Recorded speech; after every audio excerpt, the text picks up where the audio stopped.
நம்ம Jeff, Ananya, Archana, Vashmik, Darshan, Ashwin and நிதினோட parents கூட இருக்கும். சொல்லுங்களேன், ஜெஃபின் கிட்ட சேஞ்சஸ் பாத்தீங்களா? நிறைய சேஞ்சஸ் பாத்தீங்க. எவ்வளவு நாளுக்கு அப்புறமா சேஞ்சஸ் தெரிய ஆரம்பிச்சது?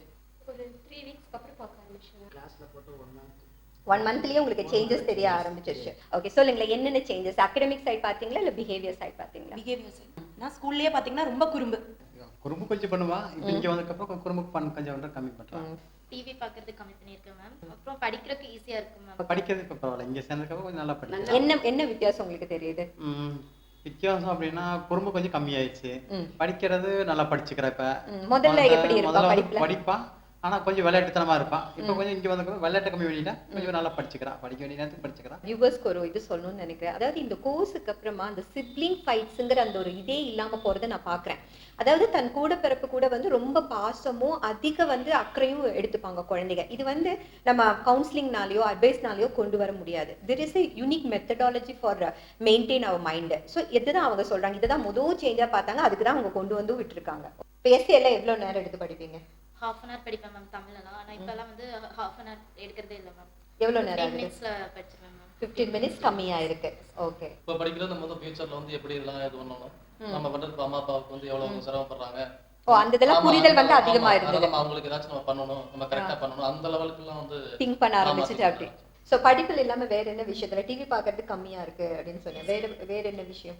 ஃபர்ஸ்ட் வந்து அவன் ஹேண்ட் ரைட்டிங்ல நல்ல இம்ப்ரூவ்மென்ட் வந்துச்சு. ஹேண்ட் ரைட்டிங் காம்படிஷன்ல ஆஃப் கோர்ஸ் அவன் தான் ஃபர்ஸ்ட் ஸ்கூல்ல. Very good ma'am. அப்புறம் கிரியேட்டிவிட்டியா எனக்கா நிறைய தோணுது மேம். உள் மனதுல ஒரு தேடல் இருக்கு இல்லைங்களா, அதுக்கு உண்டான ஒரு அவளுக்கு விஷயம் அங்க கிடைச்சிருச்சுங்க. கிடைச்ச உடனே இவன் ஆட்டோமேட்டிக்கா வந்து மத்தவங்களோட அந்த ஒத்து போகிற தன்மை. சோ அவங்க ரொம்ப தெளிவா சொல்றாங்க, மனதின் தேடல் நிறைவேறின உடனேயே வந்து அவ ஹாப்பி ஆயிட்டா நான் ஃபீல் பண்றேன். அது ரொம்ப பெரிய விஷயம். நம்ம வந்து வெளியில சில விஷயம் பண்ணுவோம், ஆனா நம்ம மனதின் தேடல் வேறலாம் இருக்கும். அதே டிஆர் கிளாஸ் போனதுக்கு அப்புறம் நாங்க செகண்ட் மிட் எழுதணும். அதெல்லாம் பாத்தீங்கன்னா பரவாயில்லைங்க, கோவமெல்லாம் கொஞ்சம் கம்மியாயிருக்கு. சோ நிறைய பேரண்ட்ஸ் என்கிட்ட சொல்ற விஷயம் என்னன்னா பிடிவாதம் கம்மியா இருக்கு, கோபம் கம்மியா இருக்கு அப்படிங்கிறது. அடுத்து வந்து மெமரி பவர் கொஞ்சம் நல்லா இருந்துச்சு. கொஞ்சம் ஞாபக சக்தி கொஞ்சம் முன்னாடி விட நல்லா. நீங்க தான் உட்காருவீங்களா படிக்கும் போதெல்லாம்? உங்களுக்கே தெரியுது அந்த மெமரி இன்க்ரீஸ் ஆயிருக்கு. ஓகே, மெமரினாலே அப்ப சீக்கிரமா அவன் படிச்சுக்கிறாங்க. படிக்கிற டைம் கம்மியா இருக்கா? ஆக்சுவலா வந்து பிசிக்கலா வந்து எந்த ப்ரோக்ராமுக்கு அட்டெண்ட் பண்ண மாட்டான்.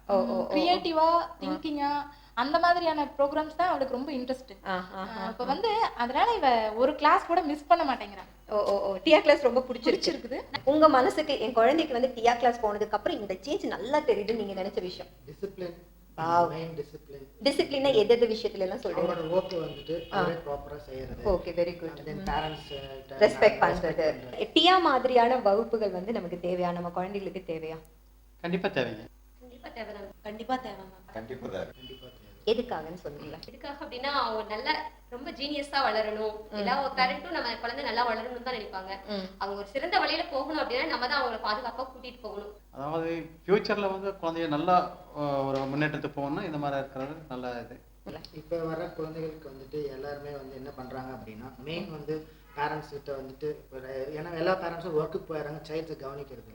அப்போ அவங்க மைண்ட் வந்துட்டு டைவர்ட் ஆகிறதுக்கு கண்டிப்பா சான்சஸ் இருக்கு. இந்த கிளாஸோட நோக்கமே பாத்தீங்கன்னா கான்சென்ட்ரேஷன் டெவலப்மெண்ட் பண்றதன் மூலமா நிறைய சேஞ்சஸ் உலகத்துல நடக்க முடியும். அது நிறைய எத்தனையோ ஒரு நல்ல மனிதர்களை உருவாக்க இல்லைங்களா? கண்டிப்பாங்க, கண்டிப்பாங்க. ஒரு நிறைய பேர் கிரிமினல்ஸா மாறதுக்கு காரணமே குழந்தைங்க வந்துங்க. கண்டிப்பா அவங்க சுற்றுப்புற சூழ்நிலையை தப்பா புரிஞ்சுக்கிறதுனால. இந்த மாதிரியான கிளாஸ் இல்லைன்னா அர்ச்சனா என்ன இருப்பாங்க? நினைச்சே பார்க்க முடியல. நினைச்சே பார்க்க முடியல. என்ன அர்ச்சனா கிட்ட இருந்திருக்கும் நெகட்டிவா? ரொம்ப கோபம் இருந்திருக்கும். கோபம் இருந்திருக்கும். அப்புறம் படிக்க முடிஞ்சிருக்காது மேம். புரிஞ்சு படிக்க முடிஞ்சிருக்காது. ஈஸியா படிக்க முடிஞ்சிருக்காது. டைம் எடுத்துட்டு ரொம்ப இதா படிப்பேன். கஷ்டப்பட்டிருப்பேன் ரொம்ப. ஸோ இந்த 2 விஷயங்களுக்காக வச்சு டியா வந்தது வந்து பிளெஸ்ஸிங் தான் இல்லையா? ஓகே. ஸோ டியாவோட கிளாஸ்ல நீங்க அவுட் ஆஃப் 100%னா அவுட் ஆஃப் 100க்கு நீங்க எவ்வளவு மார்க் கொடுப்பீங்க? 100 கொடுக்கலாங்க. ஸோ டியா கிளாஸ்ல ஹாப்பியா இருக்கீங்க? அனன்யா ஹாப்பியா?